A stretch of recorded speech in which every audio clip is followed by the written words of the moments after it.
Perfect. Hello, everyone. Happy Monday. Welcome to our third bonus session. We had some really good sessions this weekend. Alex, I think you might have tuned in. I think a lot of people tuned into the one with my husband. That was a fun perspective, right? Because many of my clients ask me, how do you do this work with your partner? And it's not, many of us have really supportive husbands, but we tend to be the leaders as mothers when it comes to this mindset work, right? So I think you all enjoyed hearing the perspective of how my husband is hopping along and how sometimes it's smooth and sometimes there's friction, even though he's just the kindest person and he's so warm and supportive. We still have some work to do as a couple, right? So we kept it real. So today we have Alex, the wonderful Alex. We were just talking about how lush her last name is, so fantastic, and the behind the scenes. And then Liba, if you could if there's anybody else who joins in, at some point during the session, I've made you co-host. So today we're going to be talking about how Alex's long-term vision is helping her overcome imposter syndrome and have more clarity on the next steps on her leadership journey. We'll start by introducing your world. You're about 4 months into the Mom BA program. You completed that vision recently. So we'll talk about those pieces. And then we also talk about your decision to join the Mom BA program to inspire anybody else who's considering what that might look like for them. Okay. So let's jump in, Alex. Tell us about yourself, your profession, what you do, what you love. Introduce us to your world. Yeah. So I'm an engineer by trade, which I think is not all, but a significant number of people in the MBA program. Right now I work in optimization at Pembina. So that's, I do general company-wide optimization improvements, which it's really broad, which is something I was looking for because 3 months ago, I switched jobs because before that I was an operations engineer for 4 or 5 years. And before that I was a project engineer. So partly related to me deciding that I was kind of stuck and wanted something in my life, which is why I joined the Mom BA. I applied for a different job in my company and kind of redid a lot of things. And I don't know if that was directly because of what I learned in the Mom BA, but it was definitely part of me just making the decision to ask for investment for my company in myself and deciding that discomfort was an okay thing and probably something that would help me continue to grow, and especially as I got into this new phase of my life. Outside of work, I have a almost 1-year-old daughter. Her birthday's in 2 weeks, so that's kind of crazy. And I guess outside of that too, I have quite the background in active things. Like I was a really competitive swimmer as I was growing up, so that dominated my life in my school age and teen years. And now I do a lot of running. I had a triathlon era of my life too in my 20s. So staying active is a huge part of my life. And that's something that I've been working on fitting back into my life as it looks now with a young daughter and work and everything else going on. And yeah, that's kind of me in a nutshell. Are those the medals behind you? Is that related to swimming or something else? Those swimming medals are not that pretty. It's a combination of my triathlon medals, my half marathon and marathon medals, and also some of my husband's marathon and running medals. Yeah. We got a lot more. There's a basket of more medals, and then we got a whole bunch more in like the basement. So we yeah. It's fascinating how we can have many medals and awards in our life, but imposter syndrome is still a thing, right? Yeah. Oh yeah. Yeah. Yeah. So let's talk about that. Congratulations on almost a year of motherhood. That's huge. We celebrate our kid's birthday, but really too, we should be, it's a feast for you too. You get to have your own cake and your own medal because you kept a human alive and thriving. So tell us more about this feeling of imposter syndrome and how having that long-term vision about what matters to you and not necessarily, I make the distinction between leadership to fit in, and especially engineering is such a male-dominated profession that in the beginning, I think many of us enter our careers is how can I fit in and then rise with that fitting in. But when you become a mom and that energy in you transforms, you are suddenly taking care of somebody else and you have a daughter, and now I have a daughter, everything changes. It's like the stakes change. It's like we want to show up for them differently, right? So tell us about that distinction between leadership to fit in versus leadership from within, and what was the process for you to design that 25-year vision board? And I haven't even had the opportunity to have the full discussion with you yet, so this is new for me. How did it go for you, and how did it transform how you look at your leadership journey? Totally. So I'll start back at the imposter syndrome side. So I have a bit of an unusual background for a woman in engineering, in that I didn't actually experience any imposter syndrome when it came to engineering itself, which I've found over the years and talking to other women is a little unusual. But the reason why that didn't really come up for me is like my mother's actually an engineer. So I grew up having a woman in engineering as kind of a standard in my life. So when I became an engineer, it was just obvious, like, yeah, of course women can do engineering, like duh. But I found I was encountering a lot of imposter syndrome feelings, which I didn't know what they were at first because it was my first time running into it. When I started to get further into my career and realizing when I thought about myself in leadership positions or managing people that I was experiencing imposter syndrome, which was really unsettling. And I suddenly felt a lot of empathy for friends and coworkers and other women I knew that had gone through this in the past when I didn't get it. I didn't get it before at all. Um, and that's partly why I was looking for just something that I could do either in work, out of work, just something that I could use as a tool or something to help me get out of this spiral of self-doubt and insecurity and all that really fun stuff. Uh, yeah, because I think like for me, as an engineer, I've always known when I was in school, when I was a new grad, when I was early on in my career, that I've never wanted to be a technical expert, ever. I've always liked the people aspect. I've always enjoyed the people aspect more, and it's something that I think I'm honestly better at than technical work. Um, but it's not something you also learn in engineering school. So I just kind of stumble around and organically have taken on leadership-y things. When in school, I was incredibly involved in student politics somehow. But then when I got out into the workforce, that's not quite as easy. Those opportunities aren't quite there. And also, like, everywhere I've worked, there's been a lot of men in leadership. There's been a lot of just men in general. So it was really hard for me to picture myself and my personality and who I actually am in leadership roles, because I also didn't want to sacrifice who I actually am, because I didn't want to mold myself into what I thought I needed to be to achieve what I wanted to achieve. So I was in just like a really weird place as I was coming back from mat leave and coming to terms with like, okay, what do I actually want to achieve professionally? Like, am I going to run into more hurdles because I'm a mother now?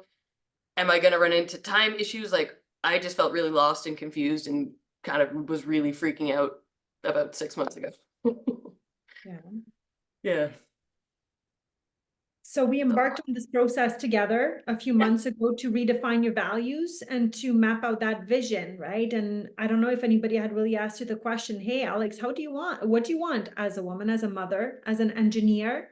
What is your calling in this world right now?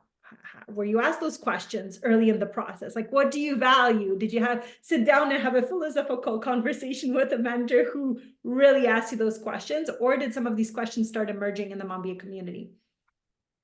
Totally. Yeah. I don't think anyone's ever asked me, and I've never thought of it myself, like what 25 years from now, like what do I want my life to look like? And I think when we had that first initial call and you asked me that, like I could actually picture it pretty clearly. But before that point, I'd never taken the time, and it had never even crossed my mind to do that.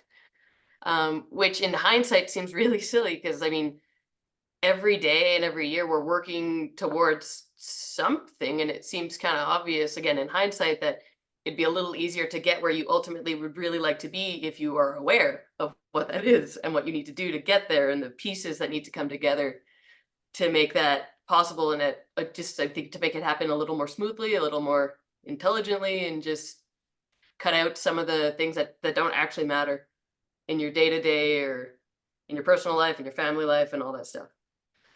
So it just even the question itself was incredibly powerful, because it's made me a lot more conscious of just like what do I actually care about and what do I actually need to be mindful of, because I mean I can't do it all. Nobody can. So you got to pick and choose what's actually important.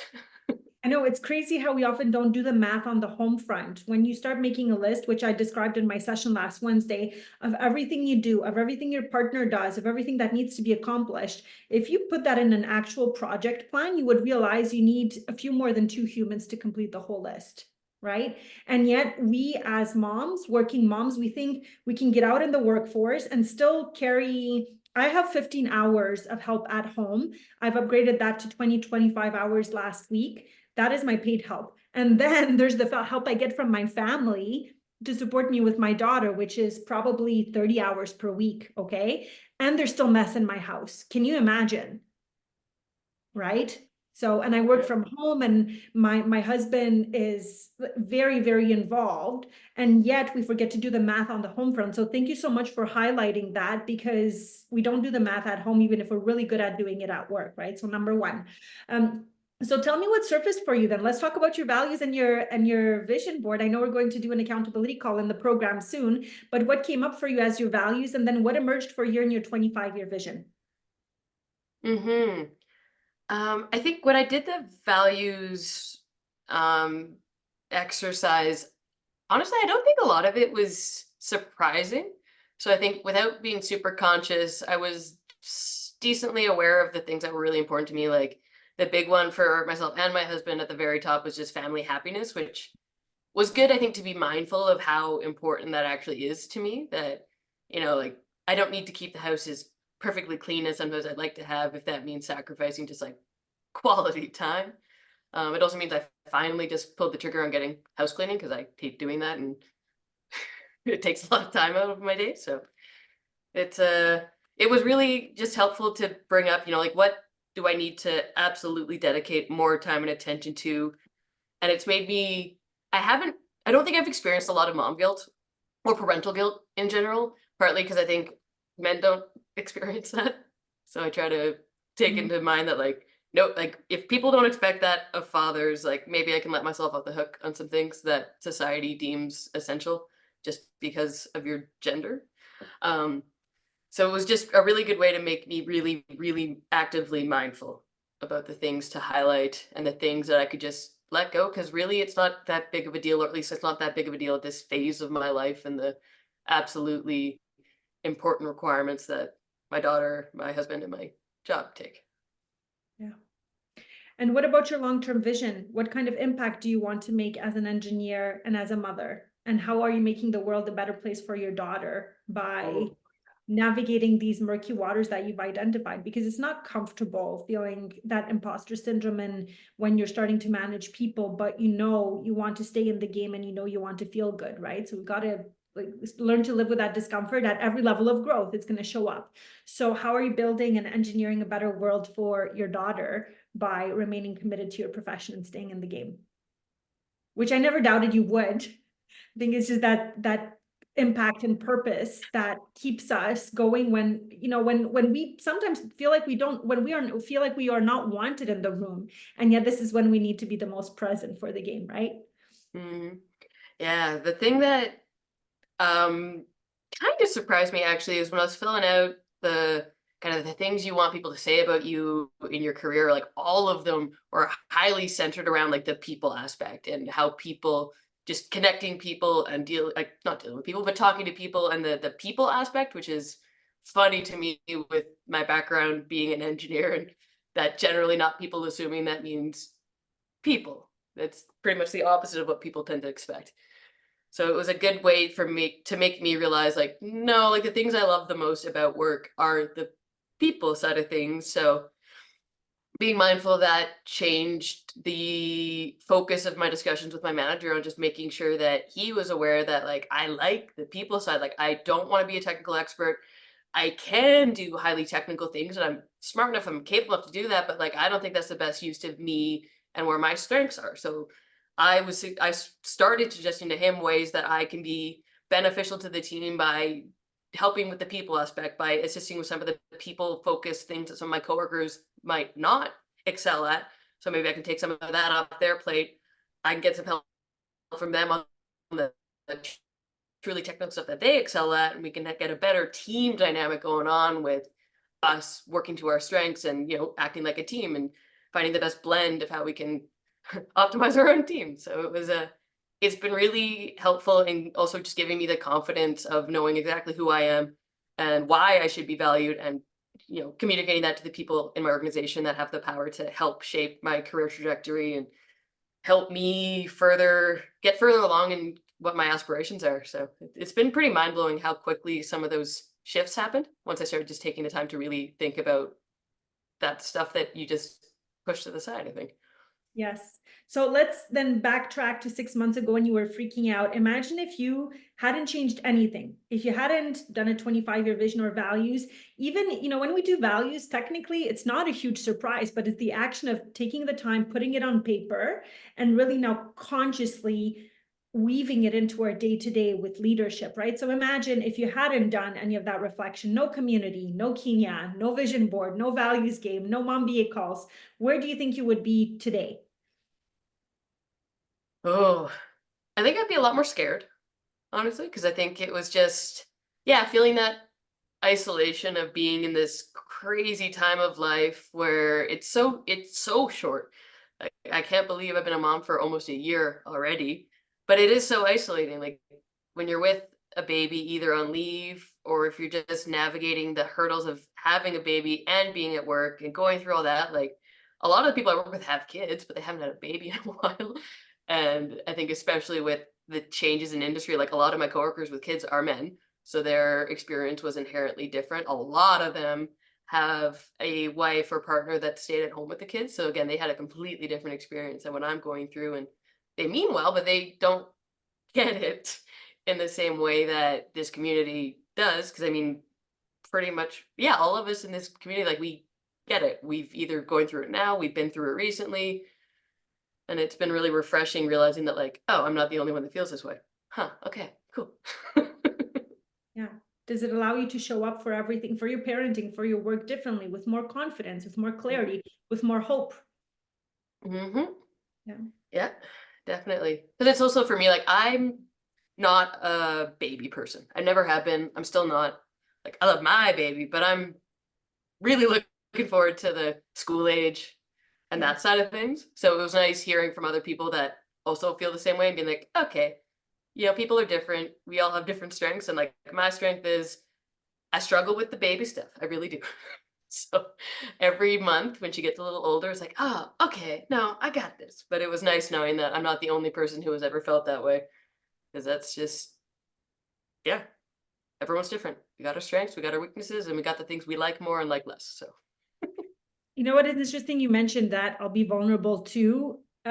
I will be honest, the baby stage was not my favorite. It's so different with this baby that I have now who's 4 months. I'm completely gaga over the baby stage. But with the first two kids and the boys, now that they are talking, they're reading, they're in school, we can do intellectual stuff with them. We can talk about like building a business and doing vision boards. That's where I feel like I really shine.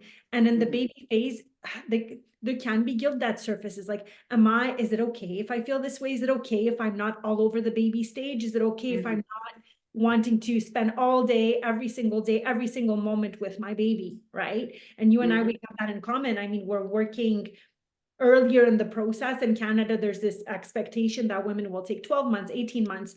I've been working since my daughter has been a month. I've had childcare within the home, and I love being able to work and then go and nurse her and giggle with her and go back to do my work and then spend some quality time with her and make sure she has that village. There aren't tons of role models like that, right? You can, unless you really have clarity on what you are building and what you're teaching your kids, you can start feeling like a bit of a weirdo. mhm, A lot of moms to come into pros and babes and think, oh, I like this group because I'm not being judged for liking my career and my kids. Other moms are like, why do you want to work while having a baby, right?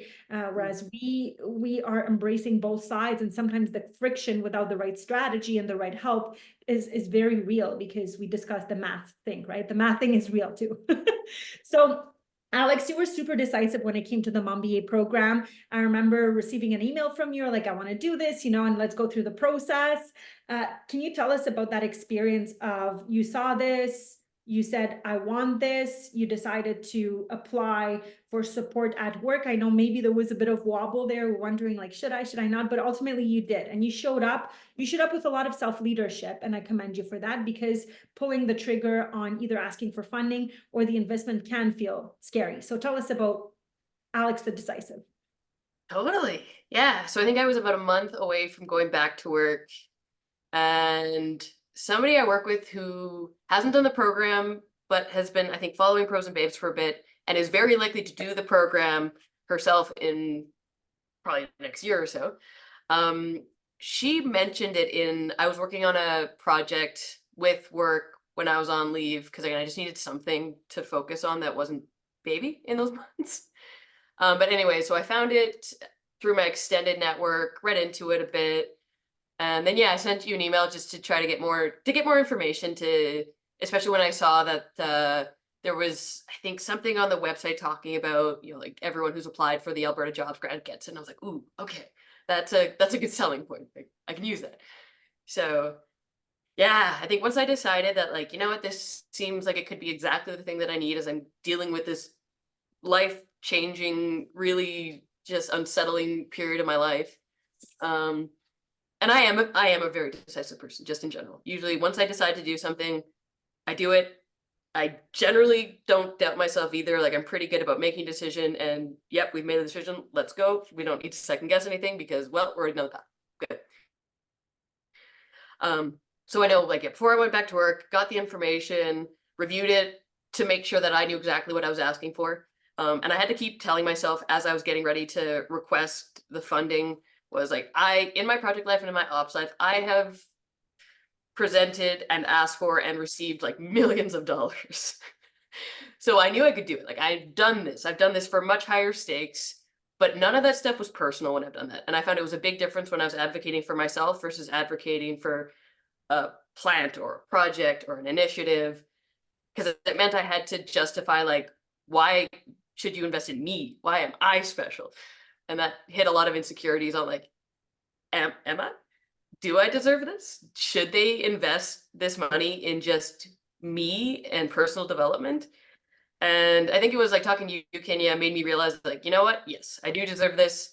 I also know that, like, this amount of money is something that they do invest in people if you can justify it. So, like, you know what? Yep, doing it. Great. And I also knew my supervisor at the time was fully supportive of me and all, just really open to development, as long as you basically at Pemina, you have to find it yourself and bring it up. They don't have a list of like things you can do. So I thought the circumstances of my job at the time were favorable to me being able to get funding and get support to do this. But honestly, like, the scariest part of this whole process was literally just sending the email to my supervisor manager being like, hi, I got this thing I'd like to do. Cost is this much. I should be able to get the grant. Yeah. And that was terrifying. Like, just sending that email and going on the phone and talking to people that I knew and who knew me was absolutely terrifying. And I think just going through that process, making myself do it for myself, and then getting approval was huge in giving me the confidence to realize, like, oh, okay, people do believe in me. They do see something in me. So it made me get excited about, like, after the MBA, what else can I do? And okay, this is a good precursor to maybe I do have a chance to get into leadership and to take on these different roles by just getting this first signal that the people around me were supportive in that way. I don't know if I actually answered the question. I went on a bit of a tangent there. No, you did. It's you went into great detail actually in those feelings, because I remember when I pressed pay on my first mindset investment, it was just after my first maternity leave. It was amidst my childcare costing more than my mortgage. There were no subsidies back then. It was a big decision. And there is that internal waffle. And just even for you describing the process and how much the process itself jogged your confidence was pretty neat.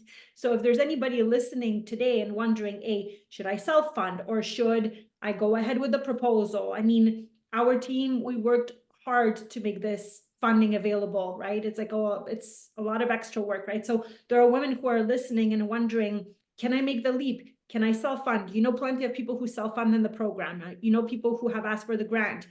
what would you encourage them to do? Should they reach out to me? Should they give it a try? Like, what's the worst that could happen if people take that leap of faith and invest in themselves? Totally. Yeah, I'd suggest anybody that's at the very least considering this to reach out to Kenya, to check out the website, see what information you might need to feel more comfortable about this process yourself. Because to me, I had to convince myself and keep telling myself, like, the worst thing that can happen here is they say no, and that'll be the end of it. And reminding myself that, like, honestly, if they say no, they're probably not going to think about this ever again after this day. Like, it's going to matter way more to me and be a bigger impact in my life. And you know what? The risk of saying no is totally worth the potential upside if they say yes. Like, whoa. So it was doing that calculation on, the worst thing that can happen really isn't that bad. And definitely worth the wins. So I'm glad they said yes. I'm glad it was a smooth process because yeah, I think I was back at work for 2 weeks, asked for the funding. This was in November, got it, went through the how to get the funding actually done in December, and then started in January. It was pretty crazy in hindsight, but that's kind of how I roll. If I'm going to do something, I just put everything into just getting it done Yeah. generally. Can we talk about, sorry, there's a bit of a lag here. No. Can we talk about our conversation? And we did a visioning exercise to see where you could be in a year after doing this work. Tell us about that, what it brought for you. We imagine you in Kananaskis, right? And where you're gonna be actually in November with us. So tell us about that process of visualizing yourself in the future. Oh, yeah, it was really emotional just zooming out and thinking about, in a year's time, what do I really hope for? Because I think there was a lot of stuff, especially then. This was in November. Yeah, that was my second week back at work. Um, there was a lot of hope, I think, on, what I am gonna be okay. I am gonna figure it out. I am gonna move to a different role, get new challenges, push myself to just kick myself out of the comfort of my current role and just do something else. So there was a lot of courage and hope and belief that, I'd figure it out. Everything was going to be okay and things would settle down and the fear would dissipate and it was really helpful to help me realize that at the end of the day, deep down, I really did believe in myself. I just needed to give myself the time and space to reach into that and to kind of comfort myself in a way. It was, yeah, I remember being really emotional about that at the time. If you said you were involved in politics at school, which is, deciding to take that leap through our fear, in the end, it's a political statement because you're keeping yourself in the leadership game as a woman, right? You could have decided, I'm going to stay comfortable. I'm not going to ask. I'm not going to risk the no. But now you put one foot forward and now you are staying in the game as a leader. What does that mean for other women that now they have an Alex who is a role model, right? That they can see they're not doing it alone anymore, but they see, yes, this woman has, everything we desire is on the other side of fear. And you did it. Mhm. And there's going to be more because the higher you rise, the tighter the game gets, and the more those leadership roles are coveted. And it's a different, right? It's always a mindset game. It never stops. You start it. But what does that mean politically to have yet another woman? Yeah, to me it's huge. Because I know I think it's as a result of me being in this program and having just consciously thinking about where I want to go and what I need to do is I've started to notice that, like, hey, there are a decent amount of women in leadership around me, or at least more than I first realized. Yeah. So it's been really like having role models changes everything because it makes it that much easier to visualize myself in those roles as myself as I am now and how I feel now. And it also you kind of alluded to this way back at the beginning about just like having a daughter was a huge thing for me. I think part of the reason I was able to get the just motivation to go through this process was like having a daughter made it so I was more aware of, oh my God, like my actions today are going to impact her in terms of like, I am a role model, whether I like it or not, to this little girl who's going to grow up with me right there. but also like, oh my God, I can be a role model to other people, or at least be somebody that can make somebody else feel more comfortable just by my presence, which is kind of wild. But I think it helped. It's like that phenomenon if you're out for a meal with friends and somebody needs a condiment and you're so much more willing to ask on behalf of your friend than you would be for yourself. That's how I felt with my daughter over like, you know what, I'm not just doing this for me, or I'm doing this for me for her. So Mhm. it gave me that much more motivation to do whatever I could to try to make my career as good as it could be, make my industry as good as it could be, because I got a little girl following behind me. And if she ends up in a similar industry or similar career path as I am, hopefully it's that much better when it's her time in a few decades. So it's huge. It's that whole representation matters. Like it matters an insane amount. And I think you don't always realize that until you're able to kind of see that for yourself and realize like, okay, that made a huge, huge difference in my confidence and just me believing that I belonged. Do you think that at a certain level, leaders are simply, like, oh, here, you're available for this position of leadership, we're going to grab you? Or do you think that at some point you have to take that first step and claim the spot and go over the fear and position yourself as the person who can handle those? Because again, in leadership, you make more and more difficult decisions that impact people's lives, right? Do you have to show up as a leader first, or do you think you're going to simply get handpicked from everybody there? Oh, I think both things happen. Like, I think, yeah, often there is a formal, um, a formal process where you might have to just apply in whatever way. Like that happens sometimes. And in those, generally speaking, if you don't press the submit button, if you don't actually formally put your hand up, well, you're not going to get it if you never tried. But on the flip side, I think often when you're talking about leadership positions, there might be a formal process, but that doesn't mean that's who actually gets picked. So to a certain extent, just always putting your hand up, making yourself visible in a positive way to the people who are already in leadership and in positions of influence, I think could be equally important. Just making sure that people know who you are and what strengths you have and what you can bring to the organization can matter a great deal just in people being aware of you at all. So Yeah. yeah, I'm not sure. I've seen that both things happen, but I think to a certain extent, people need to know who you are and have a positive view of you and your capabilities. Otherwise, it's going to go to somebody else who Yes. got more in people's faces. Yes. And who's trusted to make those decisions, Mm. because sometimes you don't know if you're making the right decision, right? You have to take the risk. You have to go forward. You have to go first. So thank you so much for having that reflection on decisiveness with me. Let's do a little bit of trivia. How much do you think I've invested in my mission of crushing the motherhood penalty for myself in this generation? What units are we dealing with? Dollars. Oh, over how many years? 7. Ooh, It's a hard question. I didn't prepare you for that. We're just randomly. all right, 7 years. I actually don't do a lot of math in my day to day anymore. 100,000. Okay, so for those of you listening and are wondering about what it means to walk the walk, I've invested at least $500,000 in crushing the motherhood penalty through my business, through myself, through staff. I believe in what I do. I believe in my clients' results. I believe in putting them in positions of leadership. I believe in giving community, right? So if you're considering the Mom BA program, you are talking to somebody who has invested lots of money into her skills, into her mentorship, and I can help you walk yourself through asking for the funding, self-funding, right? Some of you might need to invest in yourself in other ways, but I've done it. I've been in your shoes. I've pressed that pay button multiple times, right?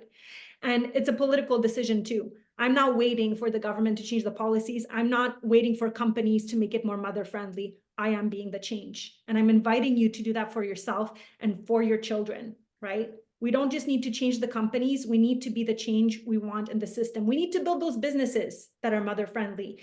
We need to design our schedules ourselves to be mother friendly, right? We don't just need to fit in. We need to lead from within. And that's always, there's some fear in front of you, but you have to take that leap. That's what leadership is. Walk first and the world will follow, right? And so that's why I asked Alex about her decisiveness, because it was so cool when you're like, I'm deciding, I'm doing this. This is for me. This is scary, but I'm doing it, right? How many times was there that fear inside of you? I also remember when I was having like a fun dinner with friends and there was somebody at the table who really made it financially. So I'm like, oh, could we talk stock market? Like, where should I put my money? And he asked me about me. And I said, I have a business. He's like, you're the blue chip stock. Put the money to you. You're going to get the bigger return on investment in you. And that was a light bulb moment for me. It's like, how many times have I put, how many hundreds of thousands of dollars do I have on the stock market? Because I do.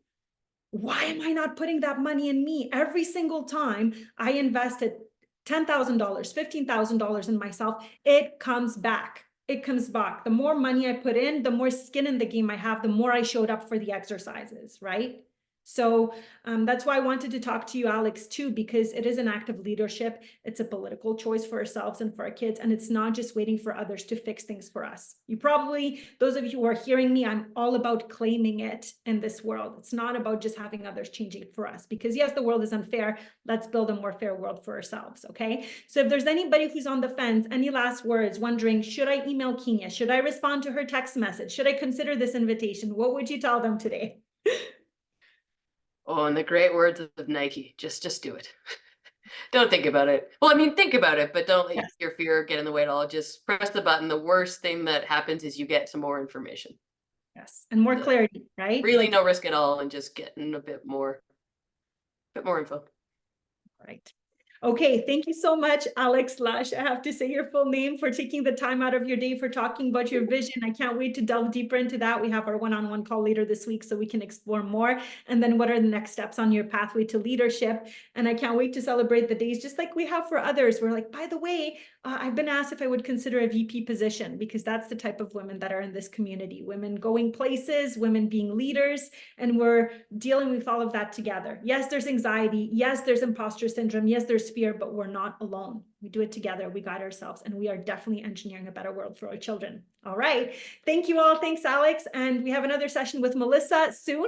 And then we have tapping tomorrow with Yolanda. If you need a calming, grounding exercise, there's that. And then we're talking to a fantastic partner at a law firm on how to tackle the overwhelm of management, delegation, even the mental health and anxiety that arises when you start being an influencer of people at a different level. That's a real thing for women, right? The first time being a manager and formally being responsible for their outputs is a real thing. So we'll tackle that on Wednesday. Okay. Thank you so much. Thank you to Liba. Thank you, Cynthia. And thank you, Sakina, who joined us live. I so appreciate you and the kind souls who are here. Bye. See you next time.